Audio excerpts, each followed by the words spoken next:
প্রিয় মাছ চাষি ভাই বন্ধুরা, আসসালামু আলাইকুম। তো আশা করি সকলেই ভালো এবং কি সুস্থ আছেন। তো বরাবরের মতো আপনাদের মাঝে আবার একটি নতুন ভিডিও নিয়ে হাজির হয়েছি। আপনারা ভিডিওর স্ক্রিনে যে মাছগুলো লক্ষ্য করতে পারছেন, এগুলো হলো গিয়ে লাল রুই, অনেকে আবার সোনালি রুই বলেও চিনেন। তো আপনারা যারা এই মাছগুলো পুকুরেতে এবং কি ব্লায়োপ্লকে চাষ করতে চান, তারা অবশ্যই আমাদের কাছ থেকে সংগ্রহ করে এই মাছগুলো চাষ করতে পারেন।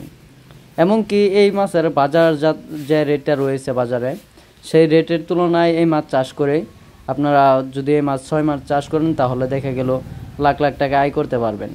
এই মাছের আপনার দেখা গেল যদি সাধারণত বাজারে এই মাছগুলো বড় মাছগুলো কিনতে যাওয়া হয়, তাহলে 400 থেকে 500 টাকা কেজি হয়ে থাকে। এবং কি আপনারা এই মাছগুলো মাত্র 6 মাসে বাজার যাতায়াত করতে পারবেন।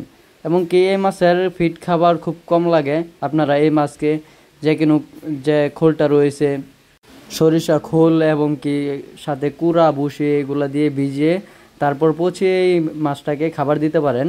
তাহলে আপনারা অল্প খরচে এই মাছ চাষ করে ভালো একটা মুনাফা আয় করতে পারবেন। এবং কি এই মাছ চাষ করা খুব অত্যন্ত সহজ। এই মাছের পুকুর প্রস্তুতি আপনারা সাধারণভাবে নিলেই চলবে। এবং কি এই মাছের সাথে অন্য যে কোনো মাছ মিশ্রভাবে চাষ করতে পারবেন, যেমন রুই, কাতল, মৃগেল, তেলাপিয়া, থাইপাঙ্গাস, সরপুঁটি, ইলিশ ভাটা সহ যে কোনো কার্প জাতীয় মাছের পোনা আপনারা এই মাছের সাথে চাষ করতে পারবেন। তো এছাড়াও আপনারা আমাদের কাছ থেকে যে কোনো প্রজাতির দেশি ও বিদেশি মাছের পোনা সংগ্রহ করতে পারবেন। আপনারা চাইলে আমাদের কাছ থেকে এসেও নিয়ে যেতে পারবেন।